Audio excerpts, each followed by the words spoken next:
Thank you. Okay, good afternoon, everyone. We're about to begin the REC Commission meeting, and I'd like to welcome everybody. We have all our directors in the room, and we have our chair coming to us via Zoom, and our trustee, Hal, coming to us via Zoom. I would like to recognize that we are on the unceded traditional territory of the Comox First Nation. And to begin our meeting, we have the management report for receipt. Thank you. Any questions or comments? Director Hamir. Thank you, Chair. I just was wondering if staff could give us an update on item number 1 around the track accessibility. It sounds like there might have been a meeting quite recently, and would you be able to update? Thank you, Madam Chair. Yeah, Jennifer Zabinden can provide a response here. Jen. Through the chair, thank you. Staff have had a meeting with the Accessibility Committee. We went down and took a look at where the slope, where the path for the accessibility can go, and sort of received that maybe that confirmation that staff are on the right track. We've received a quote for the work, and the school district is going to initiate the work for the quote because they have the time through the summer. And so we anticipate the path being completed by the time we hit the fall, if not sooner.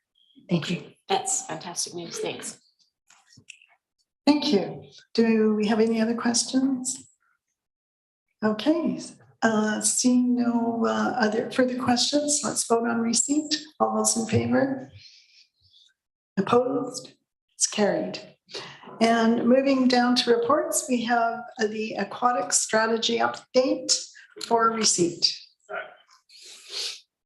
And I believe we have a report coming to us. Thank you, Madam Chair. I'm pleased to introduce Jennifer Zabinden, our Senior Manager of Recreation Services, to introduce the staff report. Jennifer. Thank you, James. Through the chair. So staff are here today to provide the Comox Rec Commission with an update on the aquatic strategy. So just a little bit of the history. In 2019, the Commission identified a long-term plan for recreation infrastructure and sustainable delivery of these services as a strategic priority for the Comox Valley Regional District Rec Department. We currently have 4 initiatives on the go that will inform the identification of priorities for future investments by the Commission. So we have the Comox Valley Exhibition Ground Stonehenge Site Conceptual Site Study, which was completed and received in May of 2021.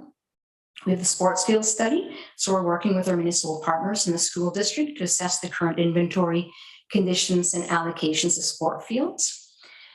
We also have the engineering of the ice rink study. We want to confirm that Arena 1 is still, going to give us a little more time. The 4th initiative is the aquatic strategy. So working in collaboration with the City of Courtenay to identify services needed and the aquatic facility requirements for a 25-year horizon. The aquatic strategy is a key piece to the long-term planning study. Now, these 4 reports and their findings will inform the Commission's strategic planning session plan for the spring of 2023. The goal will be to identify the priorities for capital improvements that meet the Commission's vision in recreation and services for the future needs. So our next steps after we leave here today, the findings for the sports field study, the aquatic strategy, and other works will undergo a financial overview and then be presented to the Commission in early 2023 to be considered as part of the spring strategic planning process. So there's still some work on the go. So at this point, I'd like to introduce Mike Roma and Rob Parks from RC Strategies, and they're going to give you an update on the first stages of the engagement process that's been happening with a What We Heard report. Rob and Mike, you can share screen to put your presentation up there, and I will hand it over to you. Thanks, Jennifer. I'm going to talk first. Thanks to the chair and the commission for having us here today. And we're excited to give you a very brief sneak peek into some of the work that we've been doing. Just want to acknowledge that Rob and I are both calling in from Treaty 6 territory. So that's the traditional territory of the Cree and the homeland of the Métis Nation. How you doing on that screen share, Rob? It's coming. Yeah, working on it here. Says I will stop other screen shares if I do that. So I'm assuming that's okay to do. Is that okay with the chair? Yes, that's fine, thank you. Okay, thank you. Okay. Always good to check. I'm pretending.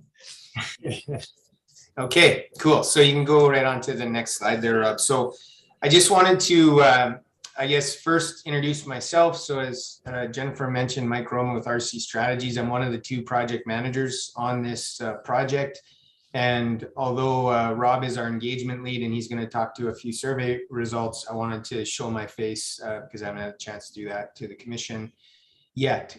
Just wanted to remind the commission, I guess, that this effort is being supported by a consulting team that's not just RC Strategies, but we also have an architectural firm called HCMA helping us with, I guess, some of the work that's being initiated right now and that will continue to be initiated between now and the next time that we see you. And as you can see up on the screen, we have a fairly extensive process. So I know that commissioners have been briefed on this already, but in essence, the first phase of our work is about learning about the current state of affairs related to indoor and outdoor aquatics in our study area. And in order to do that, we look at things like trends and the population. We look at the utilization of your existing facilities and the current state of those existing facilities. And then very importantly for a discussion like this, and as you know, as a recreation commission, very important for pretty much all the decisions that you have to make is community engagement and input. And we're at the back end of our first round of community engagement, which included things like a household survey, a stakeholder group engagement, and a stakeholder survey.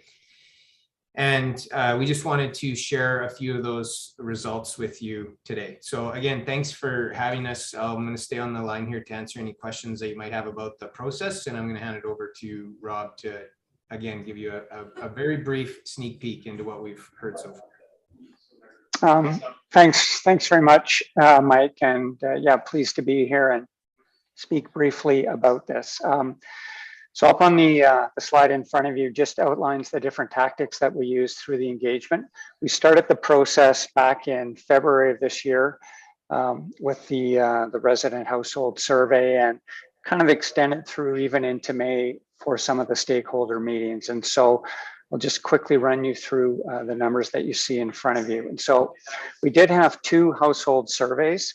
One was a coded access survey and the other was an open one. And so for the coded access survey, that was in essence one that would be like the census. People were able to participate on a household basis using a unique access code that we provided. So we generated a bunch of postcards that served as a promotional element to our study and to the survey. We had them distributed throughout the Comox Valley using Canada Post neighborhood mail. And so you can see 34,000 postcards were out there to households, and we had just over 1,200 responses to that. The reason we use the coded access is it limits participation in the survey to those who have that access, and it allows us to put a control mechanism in place that at the end of it would allow us to say that the findings are representative of households in the Comox Valley. So I guess the first comment to address, because some of you might be wondering about it, is just that participation rate. So I think it's just about a 3.6% participation rate. Ideally, we would have 100% participation, but we know that doesn't happen. And through all of the other communities in which we fielded surveys, we get a response rate that typically is between about 3 and about 10%. And so this was kind of on par with what we've seen elsewhere. The other comment, just in terms of the numbers itself, so it wasn't random. We invited everybody in the valley to participate. But these findings at 1,200 gives us a pretty tight margin of error if we had fielded that in a random manner. And so we're comfortable saying that the findings are representative. The open access survey, same questionnaire. We just offered it up. So somebody who may have lost their code, didn't receive one, perhaps erroneously, they had a chance to provide a response. And in fact, somebody who did participate in the coded access one could provide an open access survey. So in the report itself, we present the findings from the coded access survey as kind of the main one, and then we provide findings from that open access survey alongside those others. We did a stakeholder group survey as well, and so that's where we send invitations out to aquatic groups in the Valley and ask for their response to that survey. You can see we had 6, not a great participation, but we did get some response back from those groups. Invitations were extended to about 24 groups. And then we held stakeholder meetings. And so in those meetings, we did end up speaking with a number of those aquatic groups who did not participate in that survey, but we also chatted with some other organizations who would have an interest in the provision of aquatics in the Valley, from the Accessibility Committee, Social Planning Committee, the Immigrant Welcome Center, and then certainly those other aquatic groups. So when we look at all of these inputs for engagement, we got some really fulsome data back that serves as a really good input to all of those other things that Mike presented on the previous slide. So fortunately for you, we're not going to go through all the findings, but just wanted to highlight a couple ones that we thought might be of particular interest in the meeting today. So early on in that household survey, we asked people if they had utilized aquatic services at all in the previous 3 years, and about 86 or 84% of people said that they did. So the vast majority of people in the Valley had used aquatics somewhere. Of that group that used it, we then further went and asked them, did they use these pools as active participants? And you can see that the Comox Valley Aquatic Center, 90% of those who had used pools at all in the last 3 years had used that, used the aquatic center, then the sports center pool, and then that outdoor pool. And you can see we did have some feedback from some others. So high use of aquatics by residents in the area. And then when we look at those who do use them, the aquatic center really was, I guess, the recipient of the lion's share of household visitation. We did ask some questions related to aquatic provision, and I would guess I might call these principles about it. And so you can see up at the top there that 97% of respondents agreed or strongly agreed that all residents in the Valley should have the opportunity to learn how to swim. I think that in a community like yours that has access to a lot of natural water bodies, it's a safety thing, but certainly there's other elements to having access to swim, from fitness and therapeutic to leisure as well. And then you'll see down the list. So second one about should the Valley have aquatic facilities that support therapeutic and rehabilitation, very high response. And then if you go down right down to the bottom row there, so it's almost 3/4, so 71% agree to some extent that your aquatic facility should provide opportunities to connect with others. And so a lot of functionality that you would look for in those. And then there's a summary. And so this summary represents the findings from the coded access survey, that open survey, the group survey, and then all of those stakeholder meetings that we have. And so just to quickly walk through there, the facilities that you have are highly valued and they're well used by groups and residents in the community. There was an interest and a concern that all members of the community are able to use the pools, and that means looking at scheduling and public transportation issues and even admission costs. The notion of accessibility and inclusivity is an important consideration, and we would see that certainly in a bunch of, and more broadly in rec facilities, but we did hear that from your residents and your organizations that it's important to think about in terms of the provision of aquatics. Some desire for some new or improved amenities, from dedicated lanes for fitness and even therapy, that socialization. And then the beach entry is for a number of things, certainly for younger users of the pool, but even for those who may be experiencing some mobility challenges, it allows them to get into the pool. The Comox Valley Aquatic Center received the highest levels of satisfaction, and would make some sense in that it provides certainly the significant component of your leisure aquatics in the area, but also has that tank that allows for lane swim and therapy swim. And then that last bullet kind of goes back to that accessibility and inclusivity, but just that the facility should be able to accommodate all users. And so that's really the quick walkthrough, and I guess a bit of an update on that. And at this point, we'll take any questions, and I'll stop the share. Thanks, Rob. I do see some questions. So Director Hermia. Yeah, thank you so much for this this study. It was a lot of information, and I really enjoyed kind of digging into it. I just wanted to, I guess, dive a little bit more into this last comment that you just made about accessibility and accommodating people who felt that they couldn't use the facilities. And I'm not sure if you got an indication of what that accommodation could look like. What was this, physical barriers? Was it a safety thing? Do you have an indication of how people are feeling about that accessibility? Yeah, so thank you. And through the chair, I guess I would say that it was a broad look at accessibility, and certainly physical accessibility was there. So people are able to access the pools using lifts, but there's some concern even about the ability to do that. Some people did speak about, I guess, the feeling of having to use a lift that maybe they cannot operate on their own. So there was some comment about just even being able to get into and get out of the pool. Part of the accessibility as well related to universal change rooms, and just change rooms that people would be able to use who had some mobility issues, that had some, I guess, issues around comfort with sort of gender identity.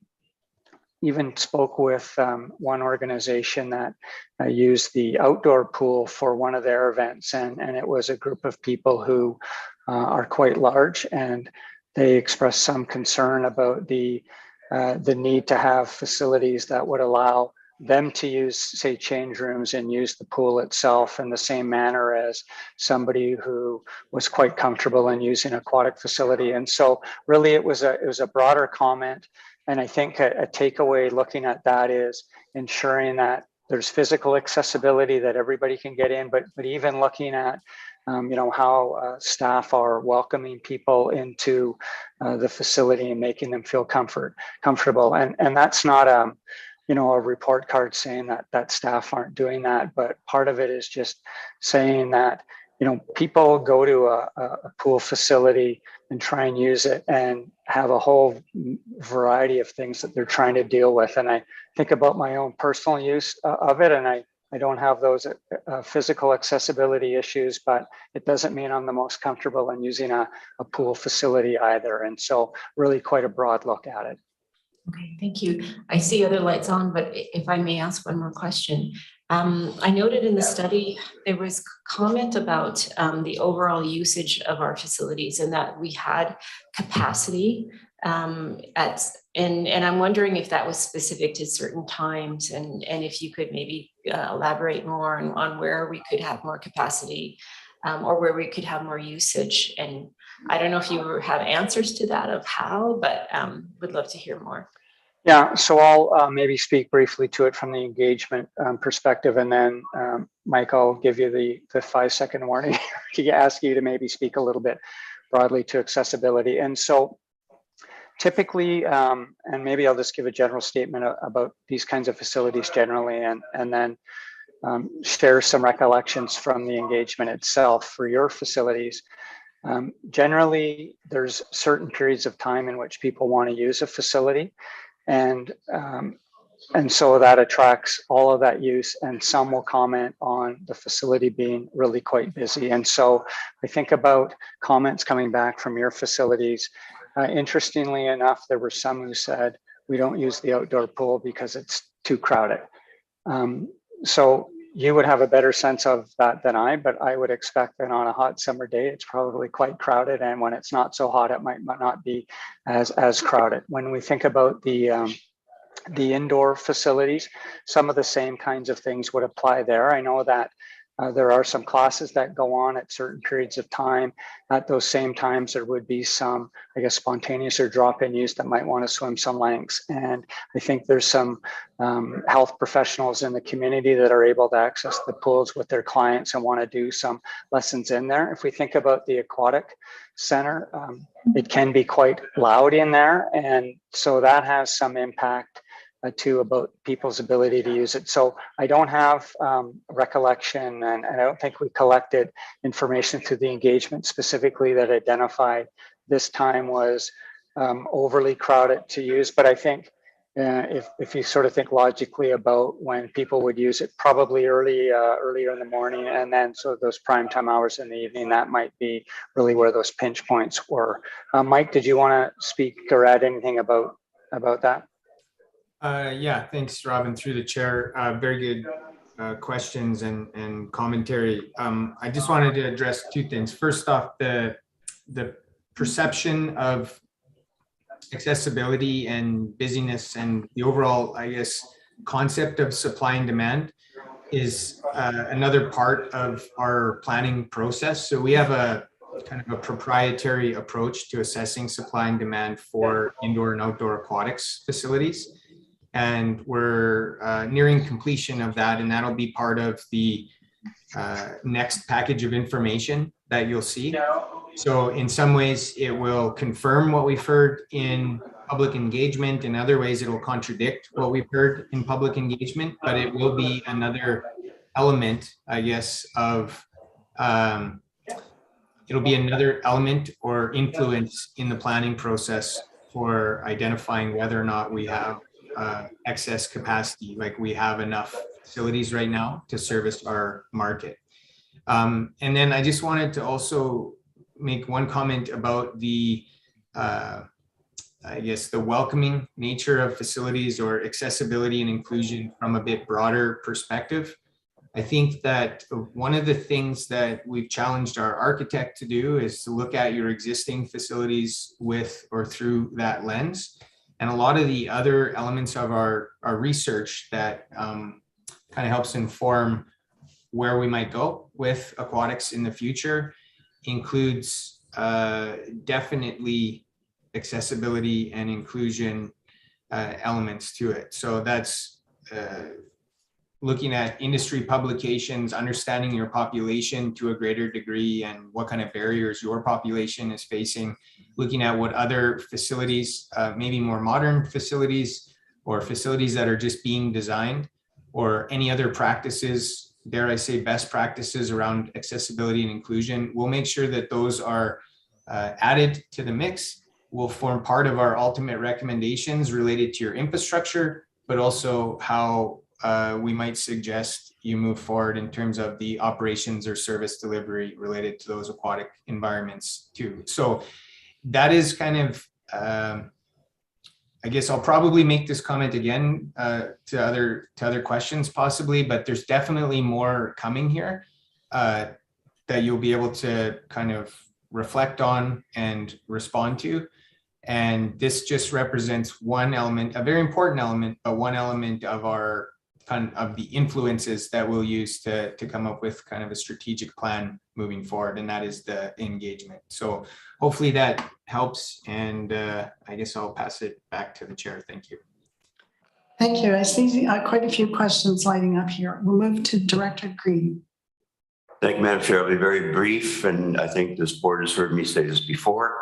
I'm becoming very concerned that the models we use to get direct policy are obsolete.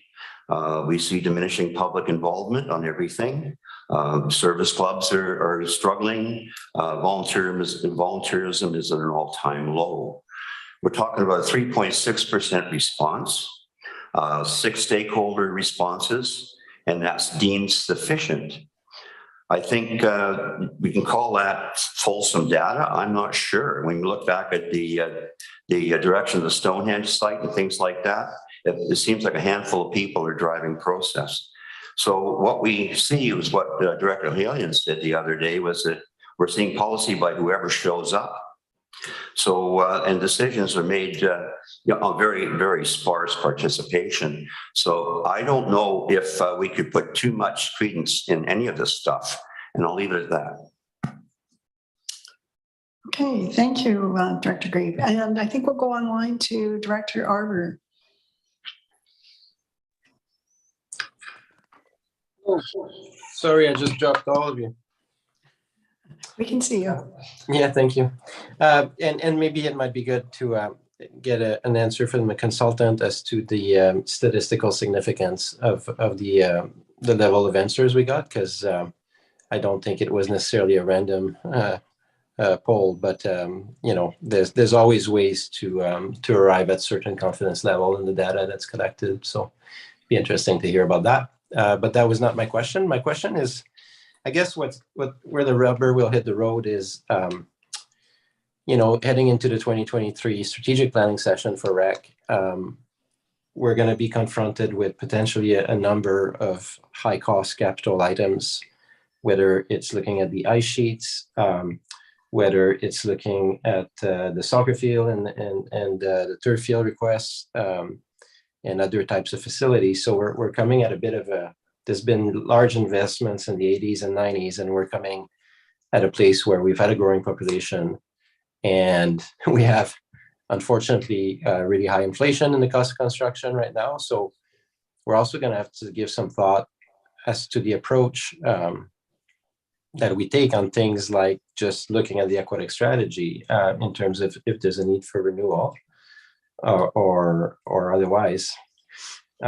Something that was really interesting for me this week, I got stuck in Quebec with COVID in my hometown, and still stuck here actually. And it made me think on the aquatic side, something we're not including as part of our scope is, but that was alluded really rapidly is, you know, I'm thinking about the value of all the natural swimming access that we have in the valley. And something that happened in Quebec City last week is, for the first time in generations, the federal minister, the provincial minister, everybody was here. The mayor jumped in. They actually created a swimming pool for all the months of summer, so about 4 months, in the St. Lawrence River and at the port, you know, and I was thinking, wow. And they were talking about how it's taken about 20 or 30 years to kind of clean up the act and ensure that the level of pesticides going to the St. Lawrence is not as bad as it was, and sewage. And, you know, finally the Ministry of Health gave the go ahead for that public swimming pool to come back. They used to swim in there in the 1600s, 1700s, 1800s, and then in the 1900s it disappeared. So that was kind of really positive, and it made me think about, you know, things like the memorial pool. And it'd be interesting to see, I guess it's a little late in the survey design, but how many people actually swim in our ocean, in our lakes, and our rivers in the summer compared to the use of our facility, and what that might mean for how we think about programming or supports on the CDRD at potentially a much lower cost if you use natural assets rather than built infrastructure. I remember 4 years ago, I think Dr. Kettler was talking about that. You know, is there opportunities to create natural pools and things like that that may be lower cost? So, yeah, I really look forward to what you come back with in the next round. I'm a little bit wary about the sports center pool and what we're going to find there, you know, as you start stacking the asset management and the use and all those things. But on the other side of the coin, I'm really excited about what you're talking about, to look at what's being done elsewhere and best practice and how things have evolved that we can learn from. So thank you. Thank you. And we'll move to Director McCollum. Thank you. Yeah, just to pick up on the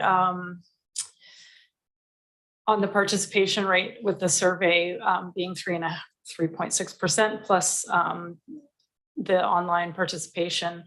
To me, that probably speaks more to someone receiving a survey card and feeling whether or not they have an interest in providing input into the aquatic facilities and obviously being a user of them would be the primary thing that would make a person want to engage in providing some input. So when I see those numbers, I would assume it's highly skewed towards those who are current facility users, or than if we did a poll of people walking on the street, for example.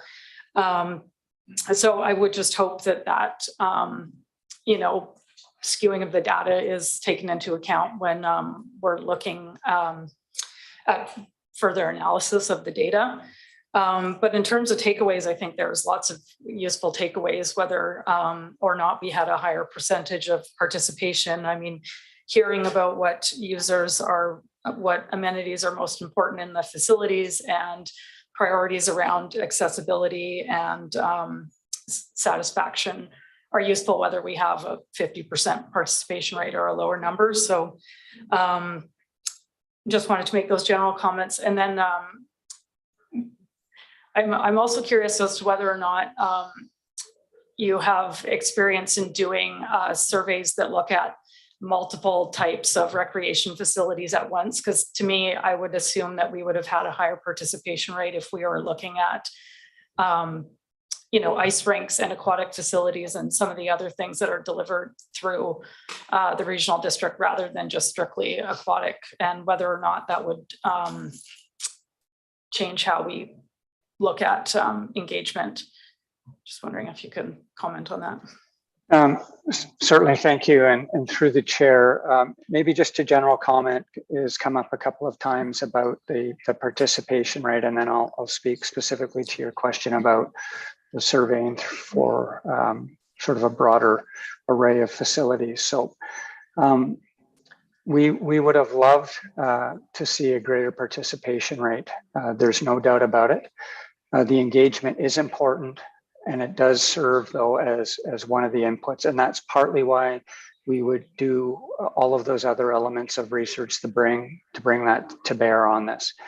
We are working as well with a committee comprised of some of the administration from both the CVRD and the City of Courtenay, and so between having a number of different sets of eyes on it, different perspectives, all of those different pieces of information, we believe that gives us what we need to be able to put forward some draft recommendations or a strategy for aquatics in the area. You're right, we can't force people to participate in this, but we do offer that opportunity. I would say that if we look at the findings between the coded access and the open access, that's where you'll see the open access one is skewed a little bit more broadly to those who, in this instance, are aquatic users. So we do look at the findings that we get, and we see how it stacks up in terms of age distribution of residents in the valley. And what we found is the distribution of participants in the coded access survey is actually quite comparable to the distribution of household ages in the valley itself. So that tells us that we're not just getting, say, families with young kids in it or just seniors, that we're getting a fairly broad representation of the community. We have done a lot of surveys in other communities. So we're a planning firm that works in recreation and parks areas. And so, matter of fact, the majority of the work that we do for other communities is broader and beyond just a single facility type. And even in those instances, the participation rate, and I said this at my opening comments, really ranges between that 3 and 10%. And so, would it be great if it was higher? Yes. Is there concern that, it's decision-making by a minority of people?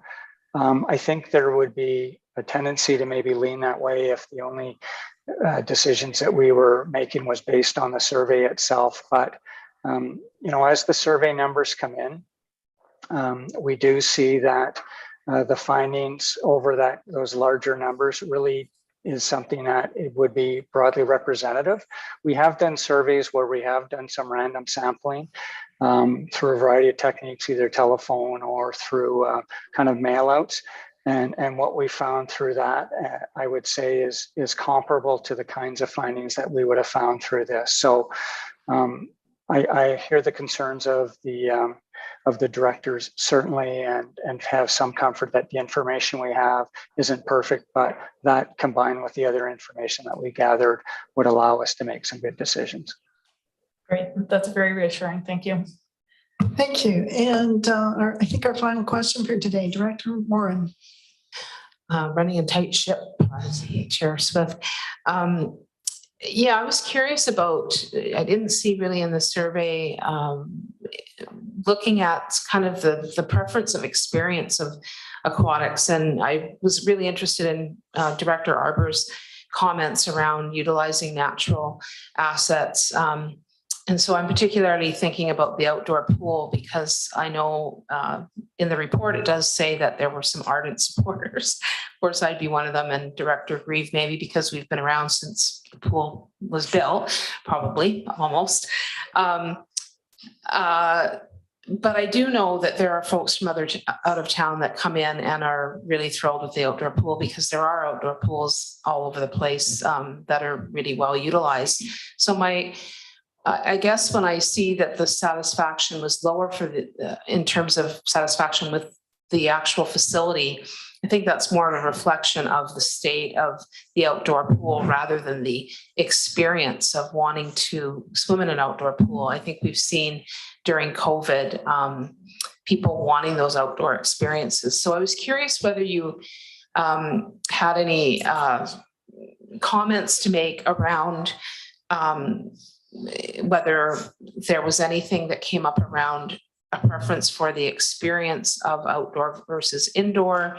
I guess I know that the outdoor pool is coming to the end of its life per se, but I wouldn't want to throw out the baby with the pool water, as it were, and just get rid of outdoor pool and perhaps utilizing some of those examples that Director Arbor suggested. Thanks. So thank you, and through the chair, an outdoor pool is a great experience, on those great weather days. And interestingly enough, and you did mention it, some real ardent supporters of that particular facility, and those who loved it. And there were a number of ones that I spoke to, and maybe I'll reflect on some of the conversations that I had. Just spoke about all of those things that you probably would speak to if I asked you about, why you like an outdoor pool, from, kind of the setting there, the open air and the sun and all of those kinds of things. Interesting. Excuse me, yes. Rob. If we have another meeting beginning at 4:00, so if you could maybe just give a concise response. Yes, you bet. Thanks. You bet. So lots of people love what comes with an outdoor pool, but interestingly enough, there was a couple of comments about people that actually prefer an indoor pool. They like, I guess, the consistency of the environment. They like the fact that it really is set up for when they want to use it for lane swim. And so some of those aspects that go along with an outdoor pool aren't everybody's general preference. So maybe I'll just leave it at that. Thank you. Thanks very much. There's a lot of information here, and sounds like a lot more to come. So we look forward to hearing the next phase of the report. Do you have anything else to add, Jennifer? Through the chair, no. Okay, thank you. And thank you to Rob and Mike for coming and doing that today. Thank you very much. We have no new business, so I'd like to move to we have to move to vote on receipt. So all those in favor? And opposed? Carried. Thank you. And we move to termination? Move termination. Thank you. All those in favor? Carried. Thank you.